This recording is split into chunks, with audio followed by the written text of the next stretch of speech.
If you want to learn how to significantly lower your cost per lead with your Facebook ads, then stick around because that's exactly what I'm going to show you in this video. Whether you're running ads to a cheat sheet, a checklist, a webinar, or anything else to generate leads for your business, most people that I talk to, if they're struggling with high lead costs, they focus on the same things over and over again. New videos, new images, new copy, new headlines, changing up the landing page. But the truth is, none of those things actually matter if you don't get this one thing right that I'm going to talk about in the video. And no, it's not some fancy click inside the ad manager, some option that you can turn on, nothing like that. This is actually a fundamental piece of generating leads from Facebook ads. Now, the reason I decided to make this video is because when I talk to people who are struggling with their lead costs, so often it is a familiar story. That is, they're struggling to get their costs down, so they've literally tried everything. They've tried all the new videos, images, copy, everything they can possibly think of, and they're kind of at the end of their ideas as to what to do next. Yet, most of the advice that's out there remains the same. Just test more, just test new audiences, try new things, you'll eventually get there. But none of it actually makes the really big difference that they're looking for. And here's why.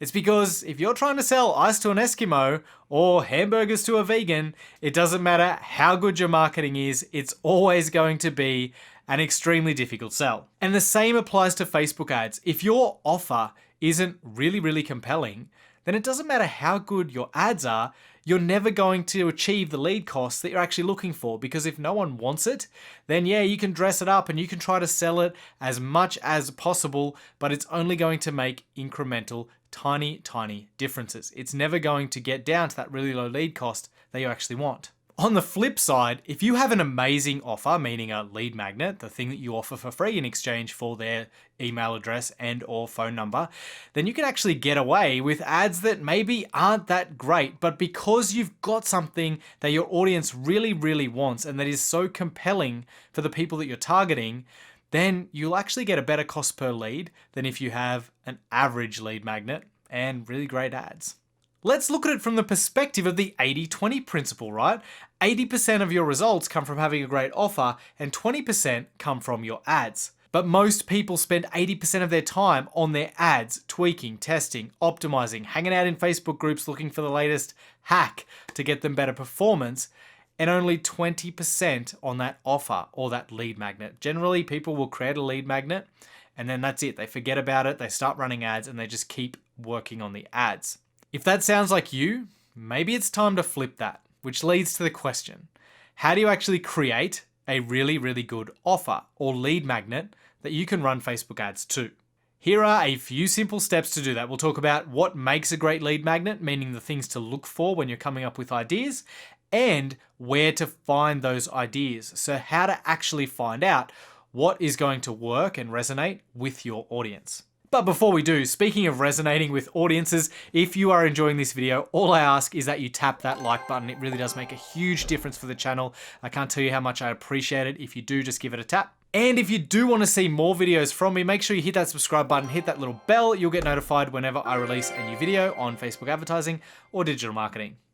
All right, let's get into it. What makes a great lead magnet? Well, there are 4 key things that I look for when I'm thinking about different lead magnets or offers to create, to promote with my Facebook ads. Number 1, it has to solve a problem that your audience is actually experiencing. So many offers that I see don't actually do this, even though it sounds super obvious. And I'll talk about some examples really soon so you can see what this looks like. Number 2, the audience actually have to be seeking a solution to the problem, meaning they have to know it's a problem and they have to want to solve it. Now, that sounds a little counterintuitive, right? You're thinking, well, if they've got the problem, of course they want to solve it. But this comes back to different stages of awareness. Some people actually don't know they've got a problem. They don't know that something is a problem, or they don't know that it's possible to solve. You don't really want to target those people. You want to create something where it's actually a burning pain. People are going, this is something that I'm suffering from, and I really want a solution to this problem. It could be a business problem or a personal problem, depending on whatever niche you're in. But it's got to be something that they're experiencing and that they want a solution to. Another way to put it is there's no point offering a solution to a problem that no one cares about. Maybe they know they've got a problem, but they really just couldn't be bothered solving it. It's not that big of a problem for them. You need to consider that when you're creating your lead magnet. The third thing is it has to be easy to consume and apply. meaning a 100-page ebook just ain't gonna cut it, okay? You're not going to get somebody to download a 100-page ebook and actually read through it and apply whatever it is you're recommending. And if they do, it's probably going to take them 6 to 12 months to do that, meaning it's pretty much useless. And number 4, it's got to be quick to deliver a result, meaning they can go through this thing, whatever it is you're offering. It could be a webinar that they spend an hour going through, but then they can apply what they've learned, get a result within a day or two, and actually see the benefits. So they're the 4 key things that you need to make sure your offer or your lead magnet is providing to the audience. Take a look at this example. This is essentially saying, hey, give us your contact information so that we can reach out to you and give you a sales pitch.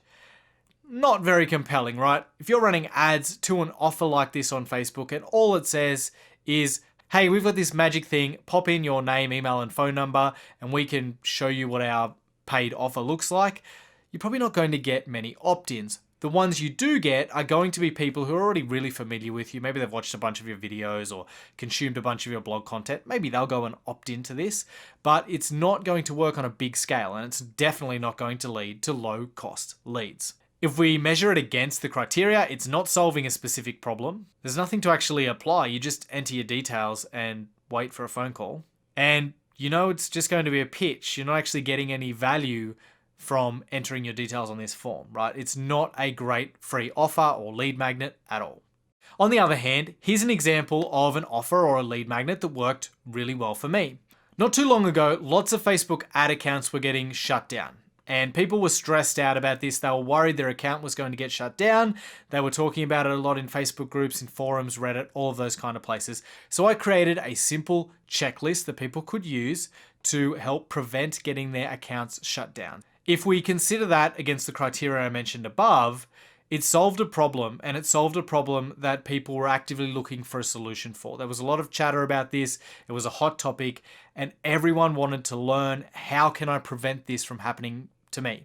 Because they knew that there were big business implications for their business if they got shut down.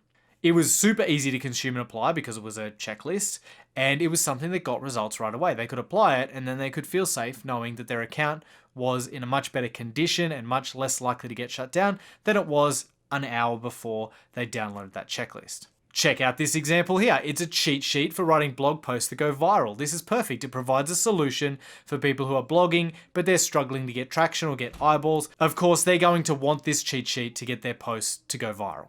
Let's take a look at how this might apply to a webinar. If we had a webinar that was titled 5 fun educational activities that you can do with kids these holidays, and it wasn't getting much traction, well, that may be because it's just not a problem that parents are really experiencing and looking for a solution to. On the other hand, if we had something like how to get even the fussiest eater to try new foods without bribes or having to hide things inside their food, then maybe that would perform better, because if parents have got a specific problem with getting their children to eat, then this provides the exact solution they're looking for. So you can see it provides a very specific solution to a very specific problem. And if a parent is experiencing fussy eating from their children, then they're going to jump on this as quickly as they possibly can. So if you're struggling for ideas as to, well, what am I going to create for my lead magnet? How do you come up with these things? Well, the good news is you don't have to do it yourself, and you probably shouldn't be just doing it all by yourself off the top of your head anyway. Yes, you know your target audience, and you might even say that you are in your target audience, but it's still much better to do this in a way where you're sourcing information from the audience themselves. And even if you don't have an audience, there are ways to do this as well, which we'll talk about shortly. So the first thing I like to do is brainstorm relevant, timely topics. So I mentioned to you that one of my most popular lead magnets was around how to prevent your Facebook ad account getting shut down. That was timely because it was when a lot of people were getting their ad accounts shut down.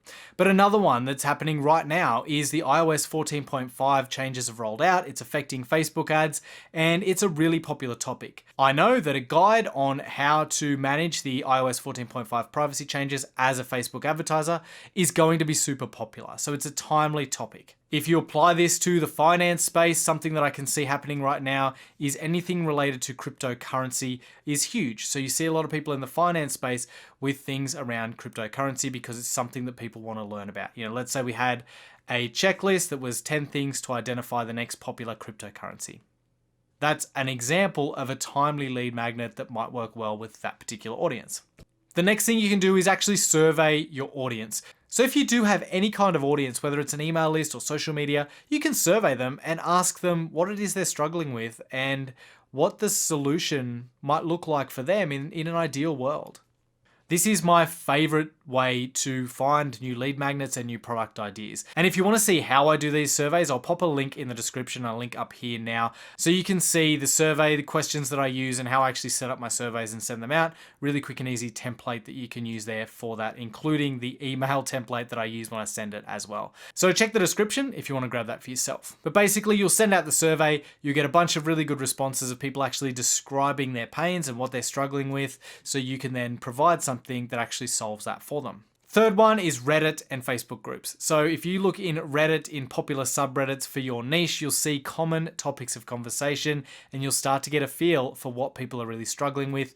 And then you'll get ideas around what kind of lead magnets you can create that they are going to jump on. Same with Facebook groups. Jump in Facebook groups in your niche and really start to understand what it is that people are talking about most often, what it is they're struggling with, and look at those problems that you can solve with these sort of simple offers or lead magnets or even a webinar. And last but not least, you can simply test things. Come up with 3 or 4 ideas, create lead magnets or offers around it, and then run those and see which ones work best. Think about that 80-20 principle. If you really want to succeed with your Facebook ads and getting your lead costs down significantly, then it is absolutely worth testing multiple offers or lead magnets when you are first getting started with Facebook ads. By finding the one that actually resonates best with the audience, then when you try to optimize your Facebook ads, it is much easier because you've got something that they actually want to buy. Now, instead of selling that vegan a hamburger, you're offering them Beyond Meat, which is a much, much easier sell. And like I said, your ads don't need to be as good. You don't need to be as amazing at advertising in order to get the results you're looking for if you have an offer that your audience just can't wait to get hold of. So if you take anything away from this video, that is what I encourage you to go and do. But make sure before you do it, you tap that like button. And if you enjoy this channel, please hit subscribe, hit that little bell so you get notified when I release a new video. All right, thanks again for watching. I'll see you in the next one.